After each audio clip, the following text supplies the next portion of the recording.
주시는 하나님의 말씀은 마태복음 13장 44절로 52절까지의 말씀입니다. 우리 찾으셨으면 저와 여러분들이 한 절씩 교독하겠습니다. 제가 먼저 읽겠습니다.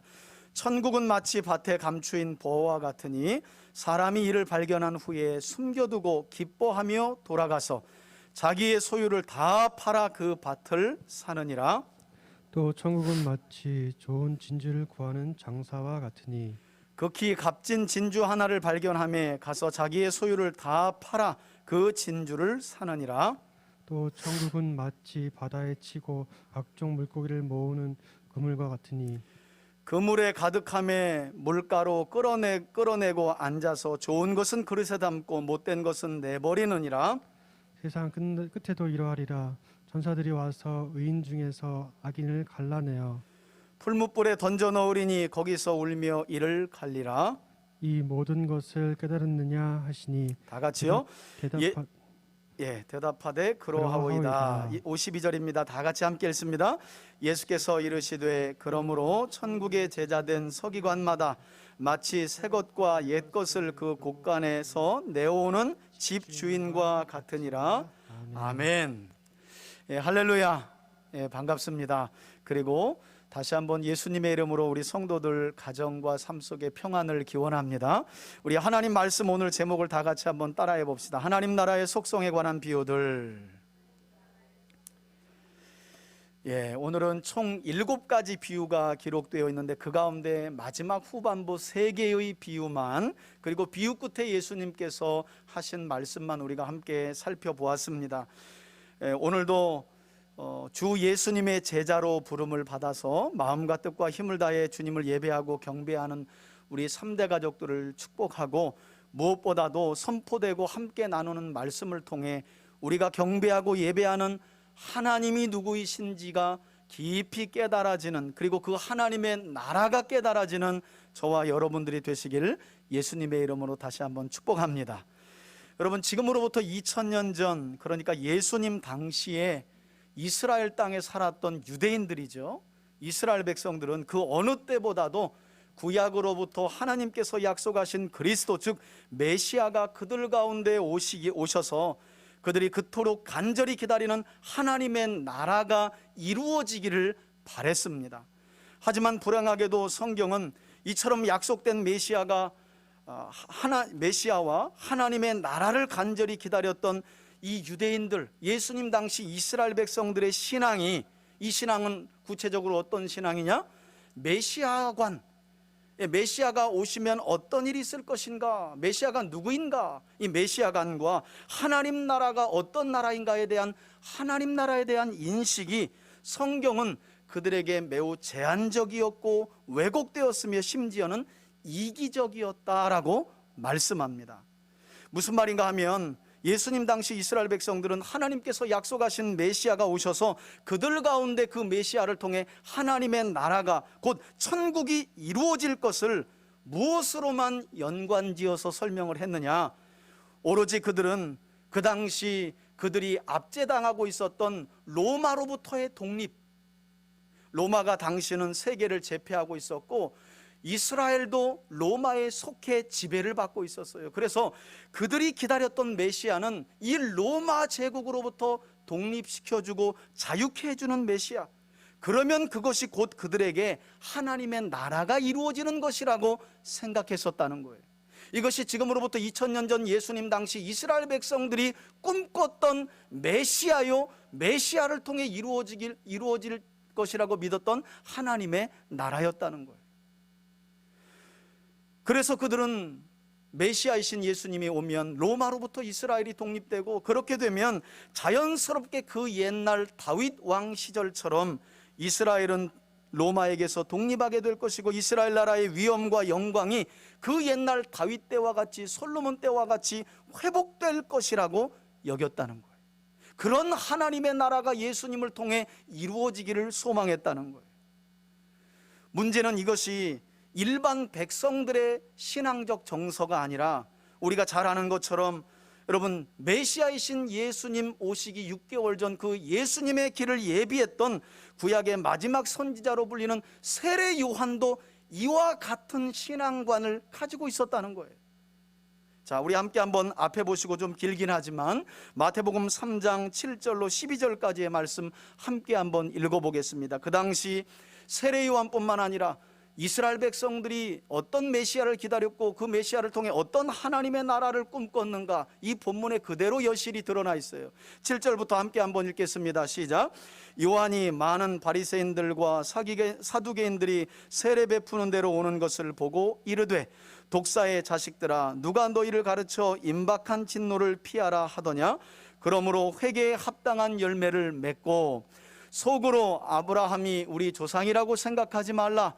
내가 너희에게 이르노니 하나님이 능히 이 돌들로도 아브라함의 자손이 되게 하시리라. 이미 도끼가 나무 뿌리에 놓였으니 좋은 열매를 맺지 아니하는 나무마다 찍혀 어떻게 해요? 불에 던지리라. 나는 너희로 회개하기 위하여 물로 세례를 베풀거니와 내 뒤에 오시는 이는 나보다 능력이 많으시니 나는 그의 신을 들기도 감당하지 못하겠노라. 그는 성령과 불로 너희에게 세례를 베풀 것이요. 12절입니다. 손에 키를 들고 자기의 타작마당을 정하게 하사 알곡은 모아 곡간에 들이고 쭉정이는 꺼지지 않는 불에 태우시리라. 아멘. 여러분, 이렇게 당시 이스라엘 백성들뿐만 아니라 메시아이신 예수님의 오실 길을 예비했던 세례 요한 역시 예수님의 공생의 초기만 해도 메시아이신 예수님께서 오심으로 인해 곧장 세상에 큰 요동이 날 것이라고, 하나님의 대대적인 심판이 이스라엘을 대적하는 악인들에게 임할 것처럼 생각했어요. 그래서 조금 전 세례 요한이 전파한 말씀을 보니까 뭐라 그래요? 하나님의 심판의 도끼가 악한 자들을 향하여 이미 날이 섰다, 이제 곧 끝난다. 이 말은 세례 요한뿐만 아니라 이스라엘 백성들에게 이스라엘을, 하나님의 백성들을 압제하는 로마는 이제 하나님의 심판의 도끼에 찍혀 나가 떨어질 것이다. 그러면 이스라엘은 독립되게 되고, 그러면 이스라엘은 자연스레 그 옛날 다윗 때처럼 온 세계 위에 영광과 위엄을 자랑하게 될 것이다. 이것이 그들이 꿈꿔왔던 하나님의 나라였다는 거예요. 문제는 세례 요한마저도 이처럼 왜곡되고 제한되고 어쩌면 잘못된 메시아관과 하나님 나라에 대한 인식을 가지고 있었기 때문에 여러분, 결국 세례 요한이 시험에 빠지고 말아요. 결국 예수님께서 악한 자들을 향하여 속전속결로 자기 생각처럼 심판을 이루지 않으시자 세례 요한도 스스로 시험에 빠져서 자기 제자들을 예수님께 보내서 야, 이것 좀 가서 물어보고 와라 그래요. 그 본문이 어디에 기록되어 있느냐? 마태복음 11장 2절로 3절에 기록되어 있어요. 우리 함께 한번 앞에 보시고 읽도록 하겠습니다. 함께 2절부터 읽습니다. 시작. 요한이 옥에서 그리스도께서 하신 일을 듣고 제자를 보내요. 이해가 안 가서 제자를 보낸 거예요. 3절에 이렇게 질문하라고 보냅니다. 함께 읽습니다. 시작. 예수께 여짜오되 오실 그이가 당신이 오니까 우리가 다른 일을 기다려야 합니까?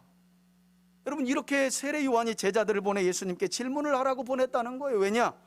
예수님은 요한의 생각과는 다르게 그 당시 메시아를 기다려 하나님 나라를 꿈꿔왔던 이스라엘 백성들의 생각과는 다르게 구약으로부터 예언된 것처럼 이사야서 특별히 35장에 어떤 말씀이 있게 되느냐?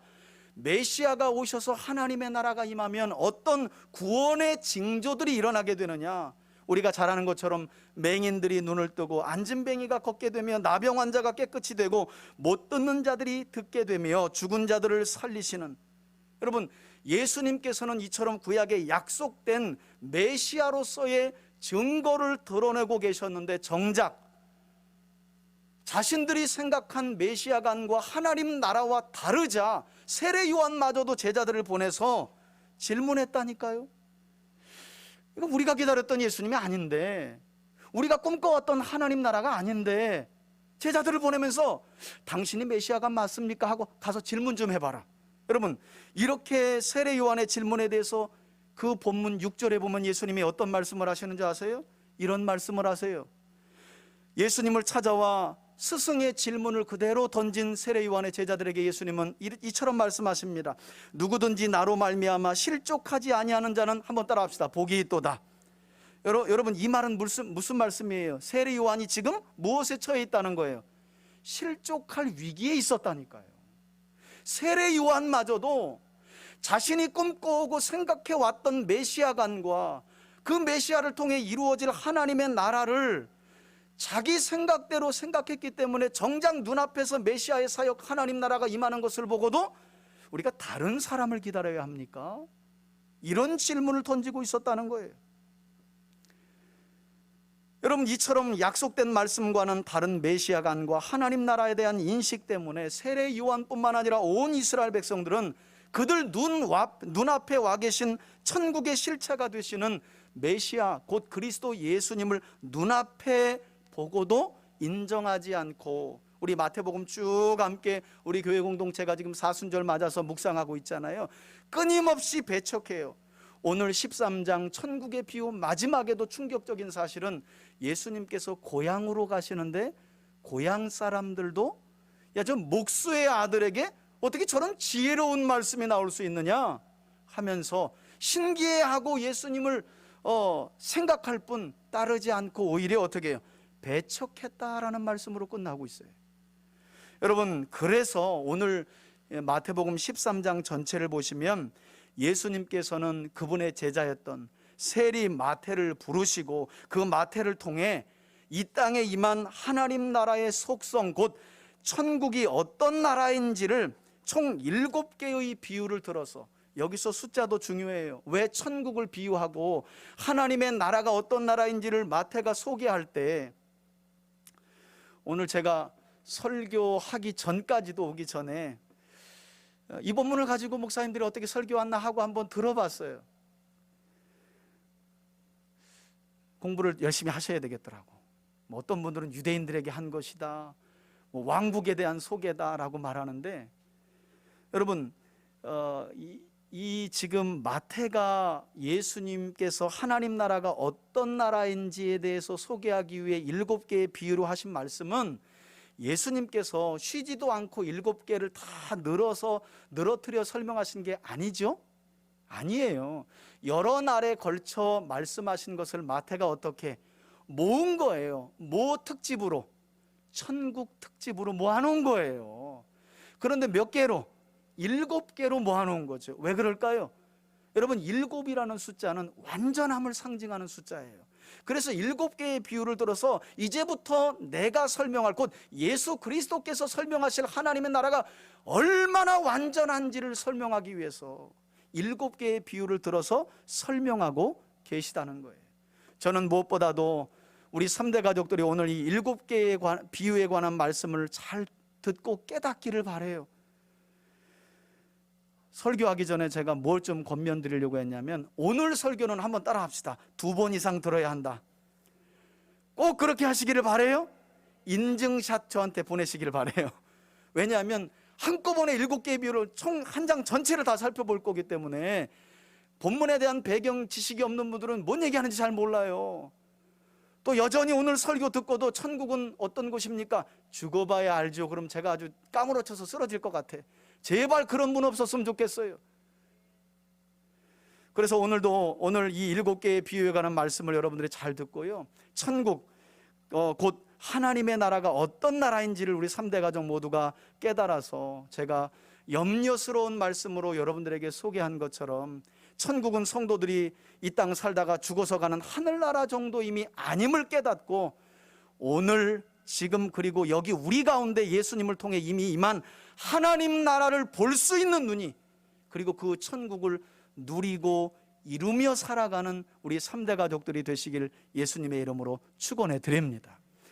여러분, 이처럼 성경 전체 66권 전체에서 가장 중요한 주제인 하나님의 나라, 천국, 그리고 마태복음 전체 안에 보면 신약학자들은 마태복음을 연구하면서 총 마태복음은 크게 5개의 단락을 통해 예수님께서 가르침을 주고 계신다라고 말씀하는데요, 이 5개의 가르침 중에 한 복판에 있는 가르침이 바로 놀랍게도 하나님 나라가 어떤 나라인지를 소개하는 이 7개의 비유예요.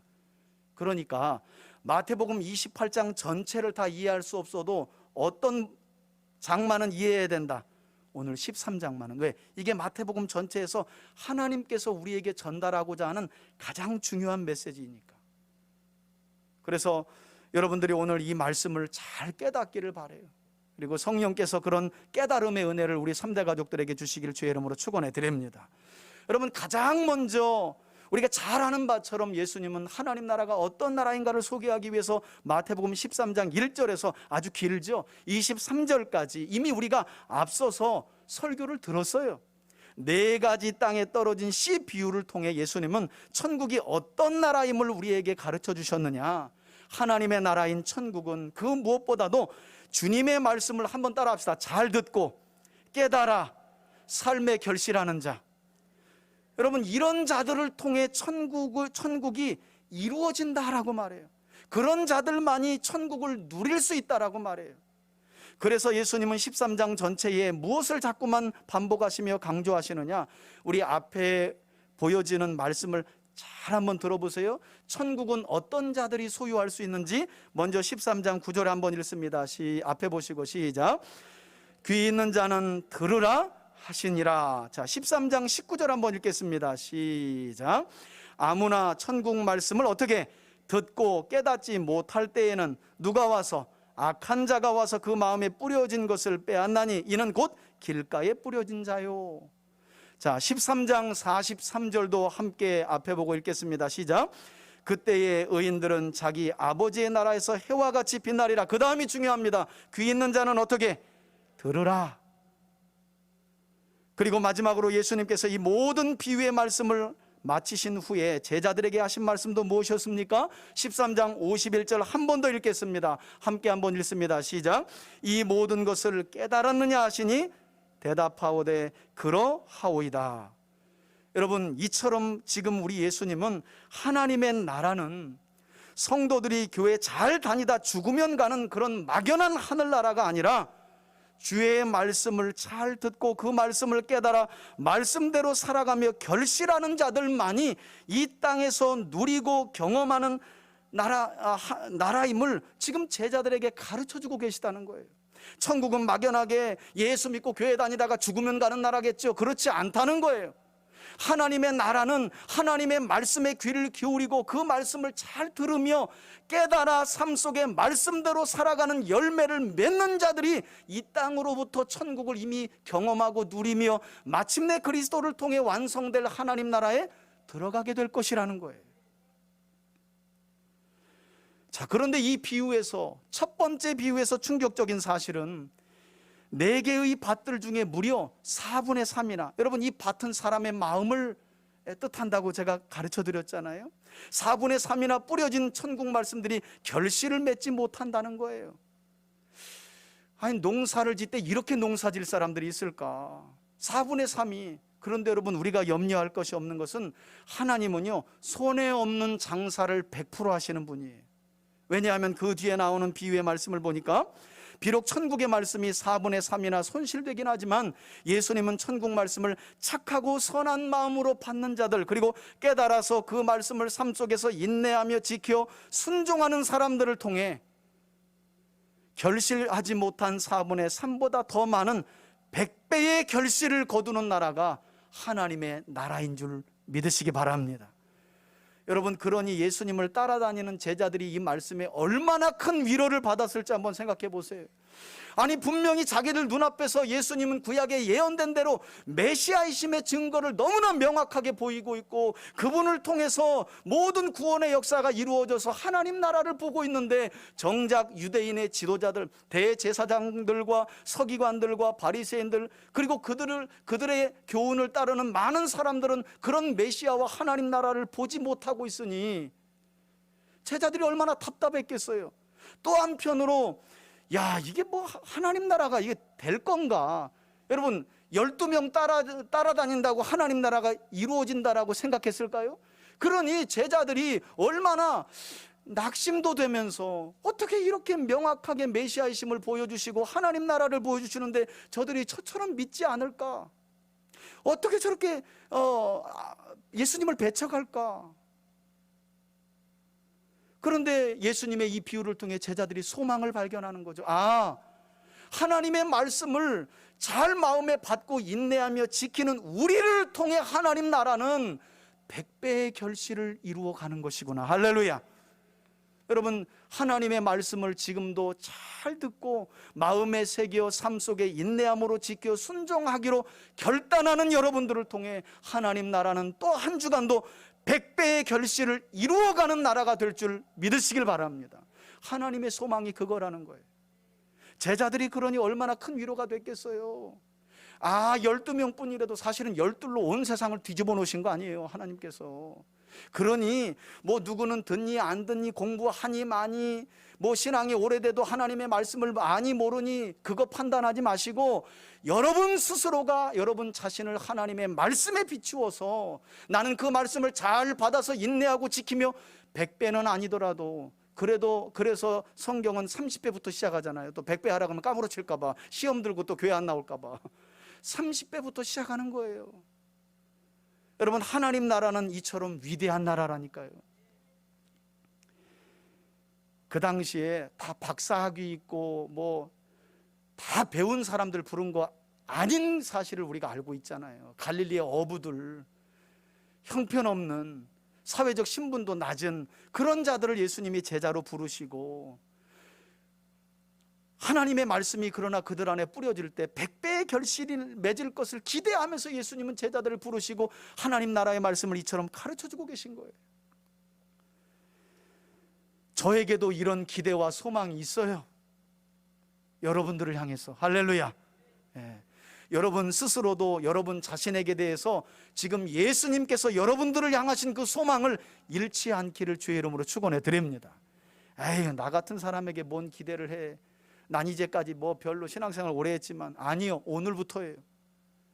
여러분들이 깨닫고 여러분들의 마음밭을 하나님께 내어드리기만 하면 성령님은 여러분들의 밭을 기경하여 주셔서 천국 말씀이 심겨질 때마다 그 말씀이 반드시 30배, 60배, 100배의 결실을 맺게 하시는 줄 믿으시기 바랍니다.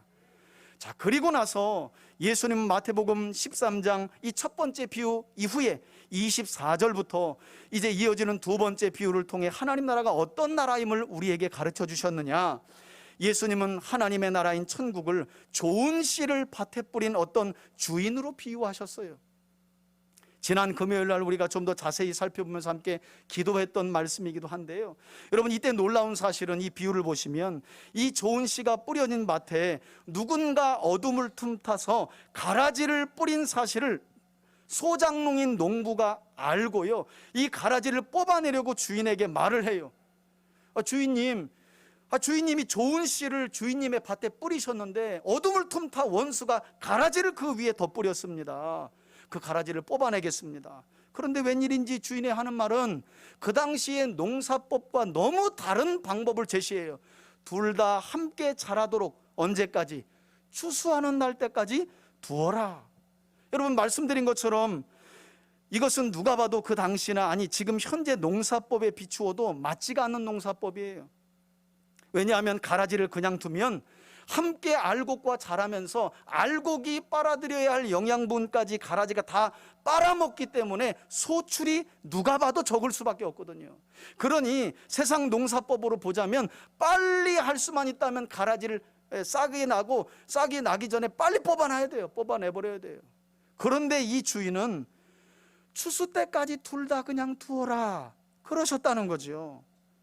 여러분, 주인이 농사법을 몰라서 이런 명령을 내렸을까요? 다 알고 있었을 거예요. 그럼에도 불구하고 주인은 이 당연한 농사법대로 하지 않고 추수 때까지 알곡과 가라지를 함께 자라도록 두라고 했다는 거예요. 놀랍게도 예수님은 주인의 이런 아이러니한 행동을 통해 하나님 나라가 어떤 나라인지를 우리에게 또한 두 번째로 비유하며 설명하고 계시다는 거예요.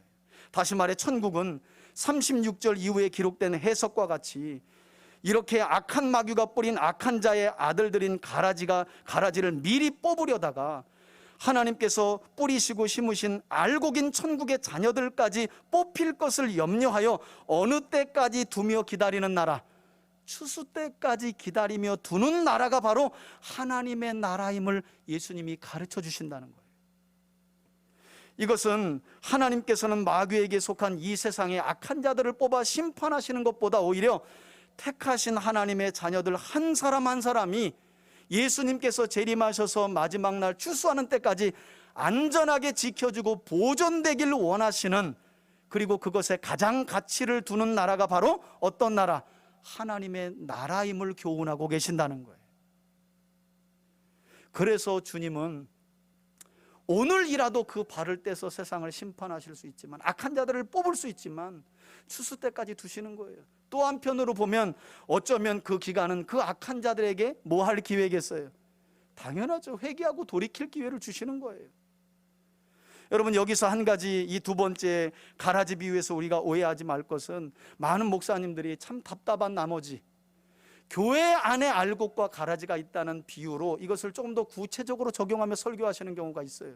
그러나 오해하시면 안 되는 것은, 분명히 성경은 이 세상을, 이 밭을 세상이라고 말씀하고 있다는 거예요. 세상이에요, 세상. 교회가 아니라. 그래서 함부로 교회 안에 누군가의 믿음을 보고 저 사람의 믿음은 가라지다, 알곡이다, 이렇게 판단하는 그런 결례를 여러분들이 범치 않았으면 좋겠어요. 일단 교회 안에 부름받고 하나님께로 부름받아 교회로 나왔으면 무슨 자격이 부여된 사람이에요? 알곡의 자격이 부여된 사람이고, 하나님께서 천국의 아들과 딸들로 저와 여러분들을 심으셨다는 것을 기억해야 할 줄 믿습니다. 여러분, 이렇게 두 번째 가라지 비유를 통해 하나님 나라가 어떤 나라인지를, 하나님 나라는 그냥 악인들을 보면 막 뽑아 제끼는 나라가 아니라 하나님이 심으신 천국의 아들들과 딸들의 안전한 보존을 가장 중요한 가치로 여기는 나라, 그런 나라임을 예수님께서 설명하신 후에 이제 13장 31절에서 33절까지 말씀을 보시면 연이어 두 개의 비유가 설명되어 있는데, 이것 역시도 하나님 나라가 어떤 나라인지, 곧 천국의 속성을 설명하시는 말씀이에요. 그럼 이렇게 함께 묶여있는 겨자씨 비유와 누룩 비유는 예수님께서 어떤 하나님 나라의 특성을 소개하고 있는 비유인가? 여러분, 이 두 비유는 결국 하나님 나라는 모든 씨보다 작은 겨자씨가 자라서 공중의 새들이 와서 거할 수 있는 나무가 되듯이, 그리고 작은 누룩 한 덩이가 가루 소말에 들어가 그 반죽 전부를 부풀게 하듯이, 사람들이 보기에는, 하나님의 나라를 보기에는 매우 작아 보이고 하찮게 여겨도 결국 엄청난 성장과 확장을 이루는 나라임을 이와 같이 두 개의 비유를 묶어서 설명해 주셨다는 거예요. 조금 전 제가 설명드린 내용을 한번 떠올려 보세요. 여러분, 만왕의 왕이신 예수님이 메시아로 오셔서 하나님의 나라를 이루는데, 좀 특수부대 정도는 뒤에다가 호령하고 다녀야 그럴듯하잖아요. 그런데 어중이 떠중이 제자들 12명만 데리고 다니는 거예요. 그 나라가 얼마나 사람들이 보기에 겨자씨와 같이 작아 보였겠어요? 누룩처럼 보이지도 않아 보였겠어요?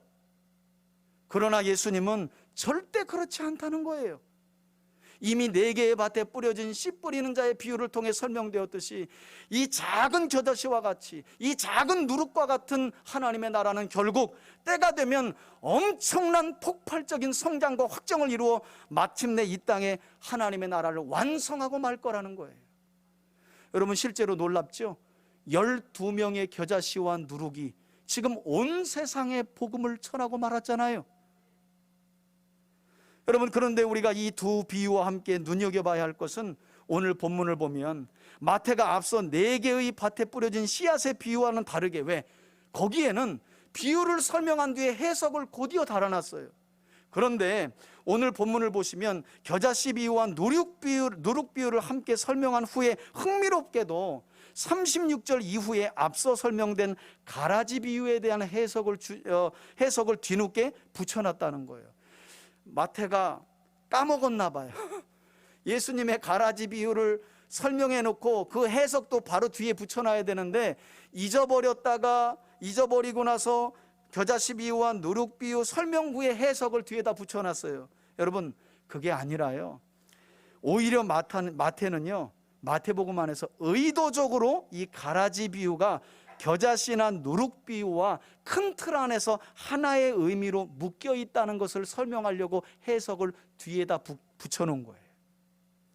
무슨 말인가 하면, 겨자씨와 누룩 비유에서 보여준 하나님 나라의 특성이 가라지 비유 안에서도 함께 들어있다는 것인데, 그것은 다른 것이 아니라 추수날까지 추수하는 날까지 세상이라는 밭에는 알곡과 가라지가 함께 공존하며 살아가므로, 그래서 누가 천국의 자녀이고 누가 마귀의 자녀인지 모른 채 살아가지만 결국 겨자씨가 자라 나무가 되듯이, 누룩이 반죽 전체를 부풀게 하듯이 마지막 추수하는 날이 되면, 심판하시는 날이 되면 알곡과 가라지가 확연하게 드러나게 될 것을 이처럼 이 두 비유와 함께 묶어서 하나님 나라의 특성을 설명한 거라는 거예요. 저는 그런 점에서 우리 3대 가족들이 겨자씨와 같고 누룩과도 같은, 그리고 추수 때까지는 둘 다 공존하는 것처럼 보여요. 여러분, 지금도 보면 세상을 살아가는 삶을 보세요. 누가 교회 다니는지, 누가 하나님을 교회 다니면서도 신실하게 믿는지 안 믿는지 도무지 잘 모르겠잖아요. 그러니까 사람들의 신앙의 나사가 풀리는 것 아니겠어요? 나만 열심히 하는 것 같아, 괜히 손해인 것 같아. 너무 바보 같은 생각이죠. 신앙의 기준이 열심 없는 사람들의 기준이에요. 얼마나 어리석은 생각을 하는지 몰라요. 그래서 추수하는 예수님의 제 이름을 통해 이 땅에 심판이 있게 되는 날까지는요, 세상 안에서 누가 가라지인지 알곡인지 몰라요. 심지어는 교회 안에서도 그래요. 누가 알곡의 자격을 부여받고 진짜 알곡이 되어 추수하는 그날 주님 손에 들려 곳간인 천국으로 들어갈 것인가, 우린 지금 그 과정 중에 있죠. 그것이 심판하는 그날, 추수하는 그날까지는 가려져 있다는 거예요. 그게 하나님 나라의 특성이라니까요. 그래서 여러분, 낙심할 것도 없어요. 누구 눈치 볼 것도 없어요. 하나님과 하나님의 약속만을 바라보고 가게 되면 마지막 때의 그리스도의 재림을 통해 저와 여러분들은 반드시 천사들을 통해 추수되어 곳간인 천국에 들어가게 될 줄 믿습니다. 그 믿음을 잃지 말라는 거예요. 자, 이렇게 4개의 비유를 통해 하나님 나라인 천국의 속성을 예수님께서 설명하신 뒤에 이제 마지막 단락인 오늘 본문으로 우리가 함께 읽었죠. 44절 이후를 보시면 예수님은 또다시 연이어서 3개의 비유를 통해 하나님 나라가 어떤 나라인지를 설명하고 계세요. 여러분, 44절과 45절에 기록된 감추인 보화 비유와 좋은 진주를 구하는 장사꾼의 비유는 하나님 나라의 어떤 특성을 우리에게 가르쳐주고 있느냐? 여러분, 이런 말 들어보셨죠? 누군가 맛집을 소개할 때, 그 집 얼마나 맛있는지, 그 집은 안 가본 사람은 있어도 뭐라고요? 한 번 가본 사람은 없을 만큼 그렇게 맛있대. 여러분, 천국을 그렇게 좀 생각하시면 좋겠어요. 무슨 말인가 하면 예수님은 이 2가지 비유를 통해서 하나님의 나라인 천국은 천국을 발견한 사람이라면 그의 모든 소유를 다 팔아서라도 반드시 어떻게 하고야 마는 나라? 사고야 마는 나라라는 거예요. 사고야 마는 나라. 이것저것 미련 남아서 못 사는 나라가 아니라 이것 팔고 저것 팔고 다 팔아서라도 반드시 갖고야 마는 나라.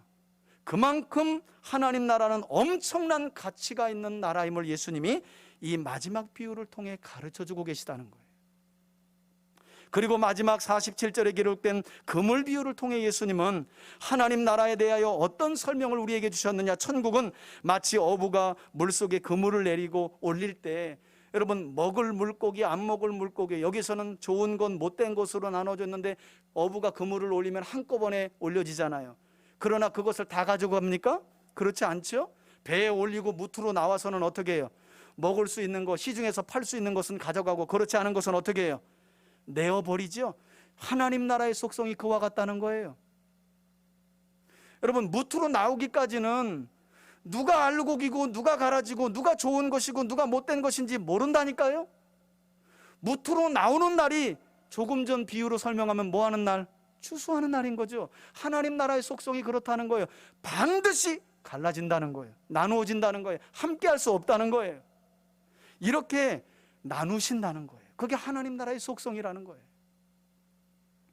여러분, 이와 같이 총 7개의 비유를 통해 천국이 어떤 나라인지를 제자들에게 설명해 주신 예수님은 드디어 마침내 이 7개의 비유 끝에 51절 보시면 제자들을 향해 또 한 번 뭐라고 말씀하세요? 이 모든 것을 어떻게 깨닫느냐 하시니, 그때서야 제자들이 뭐라고요? 깨달았습니다. 조금 전만 해도, 이 비유 전까지만 해도 낙심천만했죠. 우리가 봐도 우리 주제가 아닌데 우리 같은 사람들을 통해 천국 말씀이 뿌려지고 뭐 백배의 결실을 이룬다, 뭐 가루 섬 아래 들어간 누룩과 같다, 겨자씨와 같다, 말은 참 좋은데 그랬던 제자들의 마음에 이제 천국이 심겨지고 천국은 그렇게 이루어지는구나 라는 것을 드디어 깨달아져서 제자들이 이제 깨닫게 되었습니다. 예수님의 질문에 이렇게 대답을 해요. 여러분, 이때 이 제자들의 대답을 들으신 예수님께서 드디어 52절에 어떤 말씀을 들려주시느냐, 이처럼 천국의 속성을 7가지 비유로 설명하신 후에, 그리고 제자들의 답을 들으신 후에야 마지막으로 예수님은 제자들을 향해 그들을 어떤 사람으로 그들이 세워지기를 기대하신다고 말씀하면서 비유의 끝맺음을 하셨느냐, 우리 52절 다시 한번 마지막으로 읽어봅시다. 시작. 예수께서 이르시되 그러므로 천국의 제자된 서기관마다 마치 새 것과 옛 것을 그 곳간에서 내오는 뭐라고요? 여러분, 우리 번역이 그냥 무슨 평서문처럼 이렇게 하고 마치는데요, 사실은 이 52절은 지금까지 깨닫지 못했던 하나님 나라의 특성들, 하나님 나라가 어떤 나라인지를 7개의 비유로 제자들에게 말씀해 주신 이후에 이 천국의 특성을 교육받고 깨달은 너희들이 이런 사람으로 이제 살아가길 원한다, 이런 사람으로 세워지길 원한다는 주님의 마지막 간곡한 부탁이 이 52절 안에 들어가져 있는 거예요. 다시 말해서 이 52절 말씀은 예수님께서 이러한 하나님 나라를 7개의 비유로 제자들에게 교육해 주시고 가르쳐 주셨는데, 그것을 깨달은 제자들이야말로 천국의 율법교사, 천국의 서기관으로 부름받았다는 사실을 기억하면서 구약의 말씀과 지금 예수님이 가르쳐 주신 새 것, 우리에게는 어떤 말씀이겠어요? 신약의 말씀을 너희가 자유자재로 사용하여 다른 사람들에게 지금 너희들이 교육받고 깨닫게 된 하나님의 나라를 어떻게 하면서 살아가라고요? 증거하고 전하고 가르치며 살아가라는 예수님의 마지막 부탁이 담긴 말씀이에요. 그런 점에서 예수님의 제자들뿐만 아니라 이 천국을 오늘 이 시간 교육받고 가르침받은 우리도 천국의 뭐라고요? 서기관된 뭐라고요? 제자들이라는 거예요. 여러분 믿으십니까? 그렇게 우리가 부름받았다는 거예요. 바라기는 우리 3대 가족들 모두가 오늘 이 7개의 비유 몇 번 설교 들어야 한다고요? 2번 돌려드리라고 말씀했죠. 여러분, 이 7개의 비유를 통해서 예수님께서 가르쳐 주신 하나님 나라의 본질과 특성을 좀 깨달으시기를 바라요. 자꾸 죽으면 가겠지, 뭘로 누가 가봤대. 그래서 맨날 하는 일이 그냥 유튜브 보고 누가 천국 갔다 왔다, 지옥 경험했다 그러면 그거 봤어 하고 공유하기 바빠. 바보같이. 아이고 참. 그 뜨거운데 관심 가져서 뭐 하려고? 갈라고?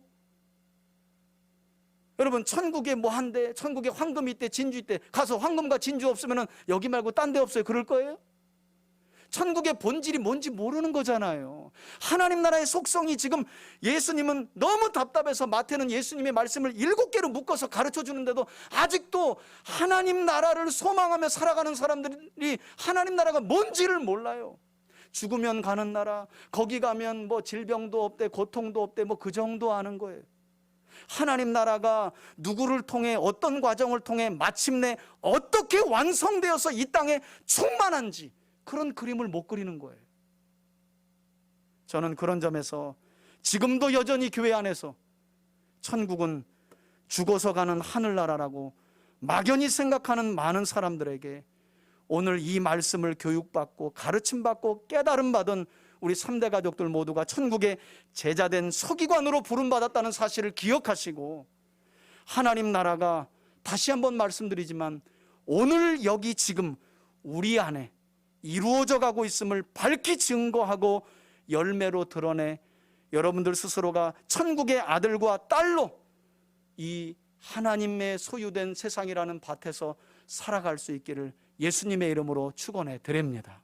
아멘. 우리 저 높은 곳을 향하여 이 찬양 드리고 난 뒤에 들은 말씀 붙들고 함께 기도하는 시간 갖겠습니다.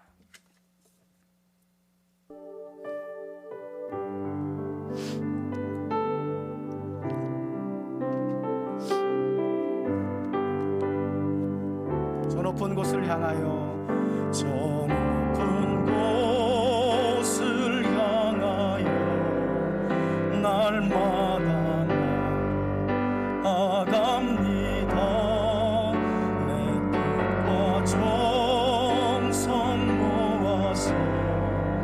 날마다 기도합니다. 주여 내 맘 붙드사 그곳에 있게 하소서. 그곳은 빛과 사 언제나 넘치옵니다. 아멘. 2절로 찬양합시다. 말씀에 귀 기울여 깨닫는 자들을 통해 이루시는 하나님의 나라. 아멘. 나비롱 여기 살아도 나비롱 여기 살아도 빛나고 높은 저 지금입니다. 날마다 바라봅니다. 주여 내 맘 붙드사 그곳에 있게 하소서. 그곳은 빛과 사랑이 언제나 넘치고 3절입니다. 의심의 안개 추수 때를 기다리는 그 나라. 아멘. 추수하는 그날 반드시 갈라지는 그 나라. 낸 평화가 거기만 있사오. 아멘. 믿음으로 내 주여 내 맘 붙드사 그곳에 있게 하소서. 하늘의 겨자씨로 그곳은 빛과 사랑이 언제나 아멘. 주님 누룩처럼 살아가게 하옵소서. 이기는 싸우며 나아갑니. 다시금 기도하오니 아멘. 주님 천국의 눈을 뜨게 하옵소서. 주님 우리의 소유를 아파라 천국을 소유하게 하옵소서.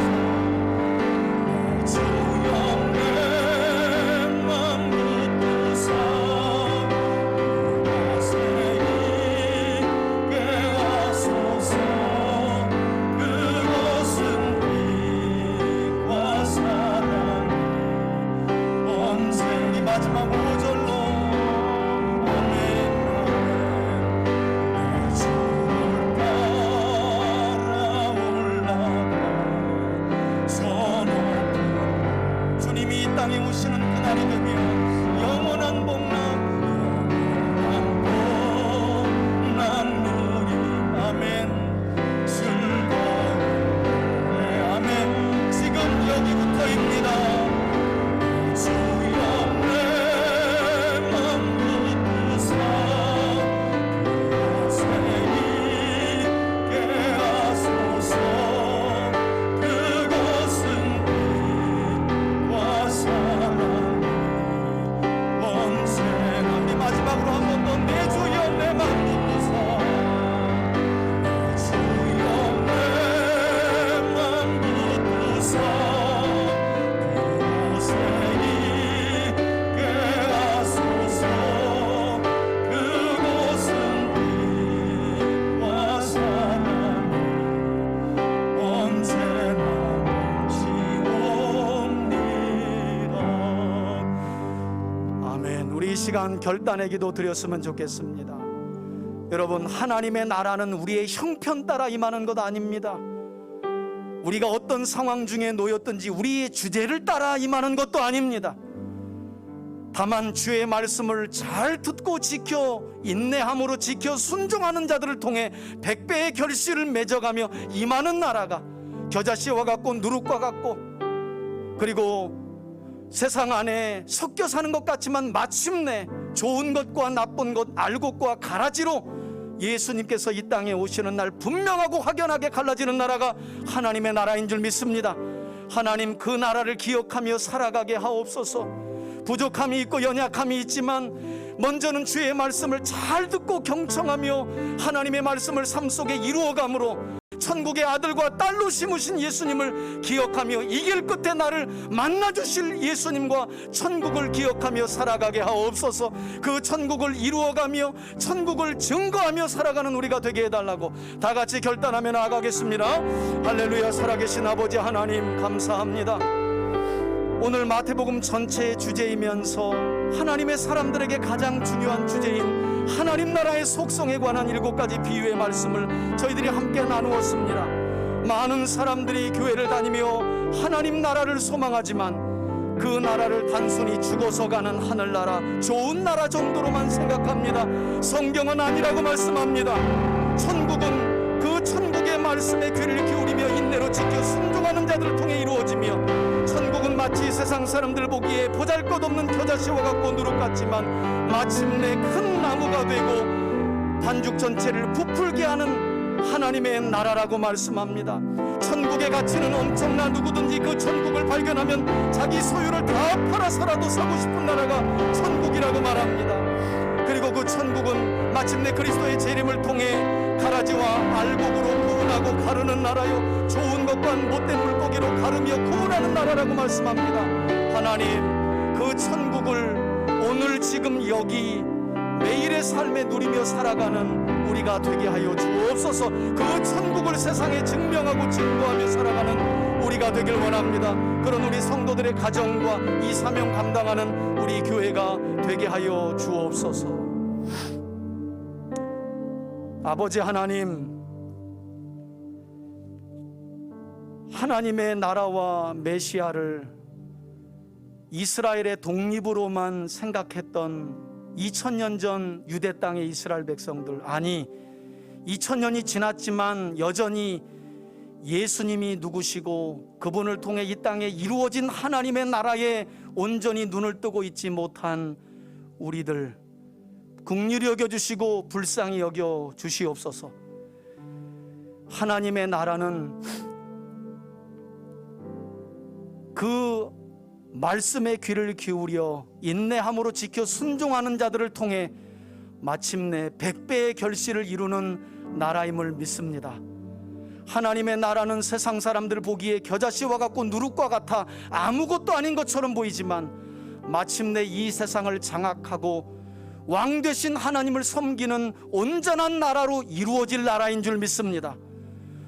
뿐만 아니라 하나님 나라를 발견한 사람이라면 그 모든 소유를 다 팔아서라도 반드시 갖고 싶은, 소유하고 싶은 엄청난 가치를 가진 나라가 바로 지금 오늘 여기 우리 가운데 그리스도를 통해 임한 하나님의 나라인 줄 믿습니다. 무엇보다도 하나님의 나라는 마지막 추수 때까지 알곡과 가라지를 가르지 않고 좋은 것과 못된 것을 가르지 않지만 때가 되면 예수님께서 이 땅에 오셔서 하나님 나라가 드디어 우리 가운데 완성되게 되면 반드시 알곡과 가라지를 갈라 심판의 불에 또는 곳간에 들여 영원한 생명과 천국으로 우리를 인도하시는 나라인 줄 믿습니다.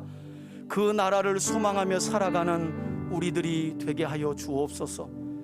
그 나라를 잘 가르침받고 세상에 증거하는 천국의 제자된 서기관으로 우리를 부르신 주님 감사합니다. 이 사명 감당하며 살아가는 우리 3대 가족들 다 되게 하여 주옵소서. 그런 우리 교우들의 삶에 형통한 은혜 주시기를 원하며 예수님의 거룩하신 이름으로 기도합니다. 아멘. 이제는 우리 주 예수 그리스도의 은혜와 하나님 아버지의 사랑과 성령의 교통하심이 오늘 지금 여기 하나님의 말씀을 깨닫고 그 말씀을 지켜 순종하는 자들 안에 임한 하나님의 나라를 깊이 깨닫고 삶 속에 이 나라를 겨자씨와 같이 누룩과 같이 확장하며 성장하는 데에 삶을 드리기로 결단하며 나아가는 천국의 제자된 서기관으로 부름받은 우리 성도들 머리머리 위에, 저들의 가정과 기업 위에, 우리 교회 위에 이제부터 영원토록 함께 계실지어다. 아멘.